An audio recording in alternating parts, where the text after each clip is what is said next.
Hello everyone, I am Sushil Rathkur.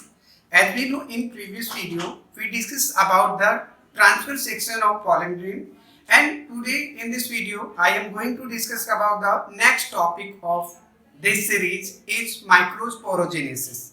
अगर हम बात करें माइक्रोस्पोरोजेनेसिस की, तो microsporogenesis the process of formation of microspore या pollen grain from the microspore mother cells. यानी कि सिंपल सी बात है कि हमें पॉलन ग्रेन का फॉर्मेशन देखना है, या हम कह सकते हैं माइक्रोस्पोर का फॉर्मेशन कैसे होता है, उसके बारे में आज का जो वीडियो है तो हम आज डिस्कस करते हैं इसके बारे में। तो अगर हम बात करें, जैसा कि हमने टॉपिक बताया है माइक्रो स्पोरोजेनेसिस, ये बहुत ही एक छोटा टॉपिक है बट इंपॉर्टेंट टॉपिक है। ठीक है, तो जैसा कि हमने बोला है कि formation of microspore cells from the microspore mother cell is known as microsporogenesis. अगर आपने मेरा नेक्स्ट वीडियो देखा हो तो मैंने उसमें ट्रांसफर सेक्शन ऑफ एंथर के बारे में बात की थी। तो वहां पे हमने एंथर की वॉल में 4 लेयर्स ऑफ सेल्स बनाई थी। तो जिसमें से मैंने पहली जो सेल थी वो एपिडर्मिस थी, दूसरी जो आपकी सेल थी वो आपकी एंडोथीसियम थी, तीसरी आपकी जो लेयर थी वो मिडिल लेयर थी, एंड फोर्थ वन थी आपकी टेपिटम। और इसी टेपिटम के अंदर आर्कियोस्पोरियल सेल या माइक्रोस्पोर सेल्स जो होती है वो फिल्ड होती हैं। तो हम यही से आज इनिशिएट करेंगे, क्योंकि जो माइक्रोस्पोर आपका टेपिटम प्लस आर्कियोस्पोरियल सेल्स होती हैं, इनको अगर हम यहाँ से निकाल के यहाँ पे अगर हम ड्रॉ करें तो हम बात करें अगर सिंपल सा, तो आपकी ये बाहर की जो आउटर मोस्ट सेल्स हैं उन्हें क्या बोलते हैं, टेपिटम कहेंगे। और इस टेपिटम के अंदर पूरा मास ऑफ सेल्स यानी कि ग्रुप ऑफ सेल्स क्या होते हैं, कॉम्पैक्टली अरेंज्ड।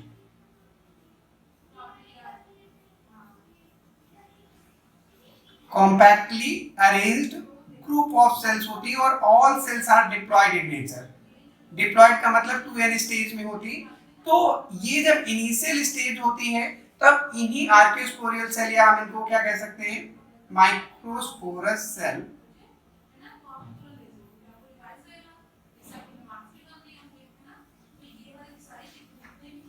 इन दोनों को मिला के यानी कि टेपिटम प्लस माइक्रोस्पोरस सेल्स को मिला के हम इसे बोलते थे स्पोरेंजियम। क्या नाम दे रहे थे, स्पोरेंजियम। तो इनिशियल स्टेज में जब यहाँ पे ग्रुप ऑफ सेल यानी कि मास ऑफ सेल्स पूरा फिल्ड होता है और उसके चारों तरफ ये आपकी टेपिटम की लेयर प्रेजेंट होती है, तब हम इसके लिए क्या नाम दे रहे हैं, माइक्रो स्पोरेंजियम। सॉरी, यहाँ पे स्पोरेंजियम खाली लिख दिया है, तो यहाँ पे हम इसको कर दे रहे हैं माइक्रो स्पोरेंजियम।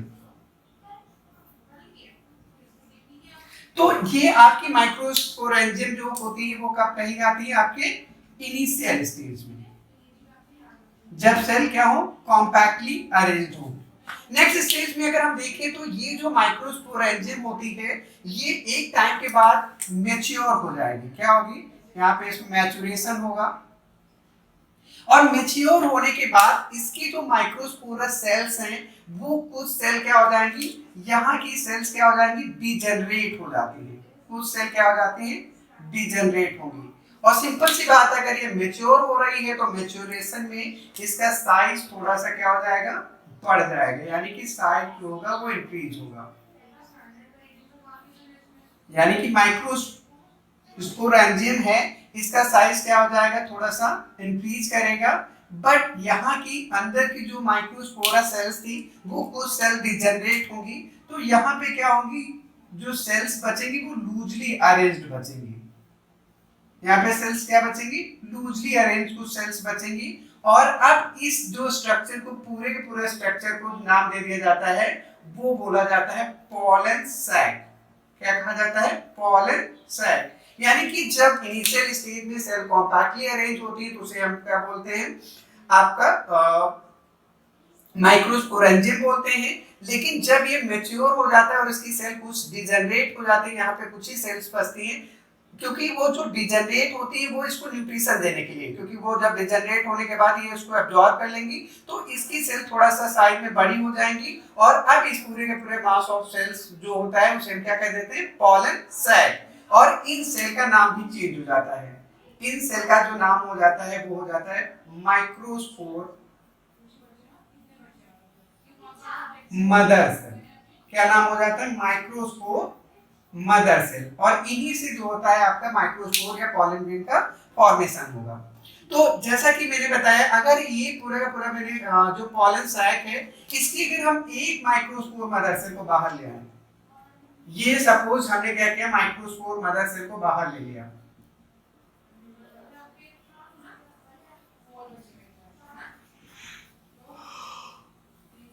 तो माइक्रोस्पोर मदर सेल ये सिंपल सी किस स्टेज में होगी? 2n स्टेज में होगी, क्योंकि यहाँ पे जो होगा सारे के सारे नंबर ऑफ क्रोमोसोम जो होते हैं वो 2n स्टेज में होंगे, डिप्लॉयड स्टेज में होंगे। लेकिन ये वाले जो माइक्रोस्पोर मदर सेल होती है, ये क्या करेगी? आपका एक मियोटिक डिवीजन करेगी, वन मियोटिक डिवीजन occurs।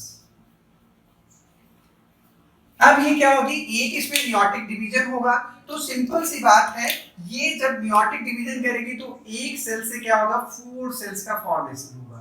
इन एक सेल से क्या होगा? 4 सेल्स का फॉर्मेशन होगा। और ये 4 सेल जो होती है वो सेपरेट नहीं होती है, यानी कि ये चारों के चारों सेल मैंने 3 आगे बना दी है, एक पीछे है, जो कि सबसे ज्यादा एंजियोस्पर्मिक प्लांट का जनरल स्ट्रक्चर होता है। तो इसकी जो सेल्स है वो सेपरेट नहीं होती हैं, क्योंकि इसकी जो सेल ये चारों बनी है, इनके बीच में कैलोस थिकनिंग पाई जाती है। तो ये उसी कैलोस थिकनिंग की वजह से चारों का चारों सेल्स क्या होती है? जुड़ी रहती हैं। अब इनके लिए चारों सेल्स के लिए नाम जो दिया जाता है वो माइक्रोस्पोर टेट्राड नाम दिया जाता है, क्योंकि 4 सेल्स हैं और चारों के चारों जुड़ी हुई, इसलिए इसका नाम क्या दे दिया गया? माइक्रोस्पोर टेट्राड बोला जाता है। अब ये हालांकि जब माइक्रोस्पोर मदर सेल से इन चारों सेल्स का फॉर्मेशन होता है तो इनका अरेंजमेंट अलग अलग होता है, वो मैं भी थोड़ा सा आगे बता दूंगा। तो ये जब टेट्राड बन जाता है, और आपको याद होगा कि टैपिटम से हमने पिछले वीडियो में बात की थी कि टैपिटम की सेल एक एंजाइम निकालती है, नाम होता है कैलेज। तो कैलेज का मैंने आपको उस वीडियो में फंक्शन बताया था कि ये जो टेट्राड के बीच में यहाँ पे कैलोस थिकनिंग है उसको डिसॉल्व करने का, या हम कह सकते हैं उसको रिमूव करने का काम कौन करता है? आपका कैलेज एंजाइम करता है। तो ये माइक्रोस्पोर टेट्राड जो होता है वो कैलेज एंजाइम की हेल्प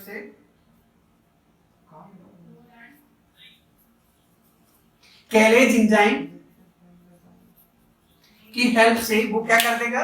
इसका आपका डिसॉल्व कर देगा कैलोस थिकनिंग को, और ये चारों के चारों सेल्स क्या हो जाएंगी? आपकी अलग हो जाएंगी।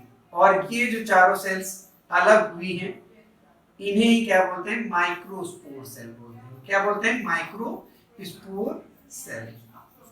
या हम नॉर्मली इनको कह सकते हैं पॉलन ग्रेन। अभी इन्हीं के ऊपर एग्जाम इन टाइम पूरा का पूरा ये होगा, इसको हम नेक्स्ट वीडियो में डिटेल में डिस्कस करेंगे।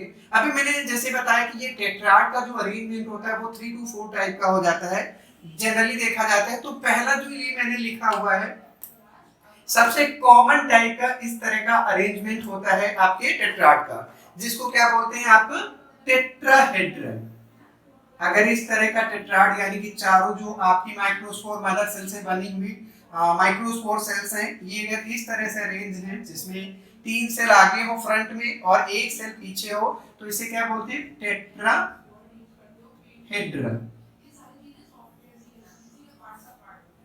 नेक्स्ट में क्या होता है? इसमें चारों की चारों सेल अगर फ्रंट में हो, इस तरह से। अब एक चीज याद रखना है यहाँ पे, सॉरी मैं बताना भूल गया कि ये जैसे स्टेज 2n थी, क्योंकि यहाँ पे नंबर ऑफ क्रोमोसोम डबल थे, यहाँ पे क्या हो जाते हैं? सिंगल हो जाते हैं। यानी कि ये जो माइक्रोस्पोर होता है वो n स्टेज में होता है, यानी n स्टेज में होता है। नंबर ऑफ क्रोमोसोम जो होते हैं वो हाफ हो जाते हैं, आप कह सकते हैं ये हैप्लॉइड सेल्स होती हैं। तो ये मैंने दूसरा टाइप का टेट्राड बनाया हुआ है, जिसे हम बोलते हैं आइसोबाइलेटरल।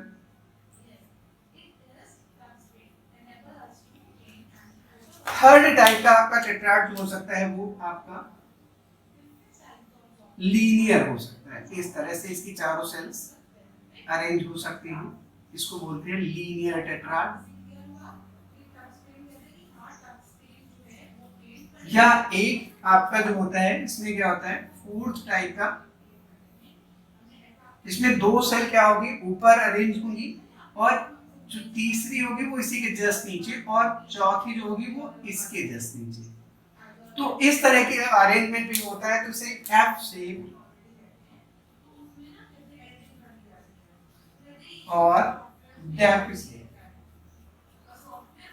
डेकुसेप टेट्राड बोलते हैं। तो इस तरह से हम नॉर्मली अगर हम देखें तो कैसे माइक्रोस्पोर एंजाइम से आपका पूरा का पूरा माइक्रोस्पोर का फॉर्मेशन होता है, तो ये पूरी प्रोसेस है। सिंपल सा मैंने बता दिया कि ये माइक्रोस्पोर एंजाइम है और इसकी कुछ सेल्स क्या हो जाती हैं, जो आर्कियोस्पोर सेल्स हैं, आर्कियोस्पोरियल सेल्स हैं, वो डिजेनरेट हो जाती हैं। डिजेनरेट होने के बाद यहाँ पे कुछ सेल्स थोड़ा सा मैच्योर होने के बाद बड़ी होती हैं और इन्हीं बड़ी होने वाली जो सेल्स बचती उन्हें क्या होता है माइक्रोस्पोर मदर सेल, जो कि 2n स्टेज में होता है। और 2n स्टेज में ये वाली सेल्स क्या करती है, वन मियोटिक डिवीजन करती है। वन मियोटिक डिवीजन करने से माइक्रोस्पोर टेट्राड का फॉर्मेशन होता है, क्योंकि ये कैलोस थिकनिंग की वजह से पूरा का पूरा आपस में जुड़े होते हैं। तो टेप्टम से निकला हुआ कैलोस थिकनिंग टेप्टम से निकला हुआ आपका कैलेज एंजाइम जो होता है वो इसके कैलोस को क्या कर देता है, डिसॉल्व कर देता है और उसकी वजह से ये चार सेल्स क्या हो जाती है पूरा पूरा अलग हो जाती है। ये जो सेल्स होती है क्या बोलते हैं माइक्रोस्पोर सेल्स बोलते हैं, या हम क्या कहते हैं एन स्टेज ऑफ, क्योंकि ये हैप्लॉइड होती है, या हम इनको क्या कह सकते हैं पॉलन ग्रेन भी कहते हैं। तो इस तरह से पूरा माइक्रोस्पोरोजेनेसिस की प्रोसेस होती है। तो आज की वीडियो में इतना ही। नेक्स्ट वीडियो जो होगा हमारा स्ट्रक्चर ऑफ पॉलन ग्रेन के बारे में होगा और वहां पे कुछ क्वेश्चंस भी मैं कराऊंगा इस रिलेटेड, जो कि नीट वगैरह में पूछे जाते हैं।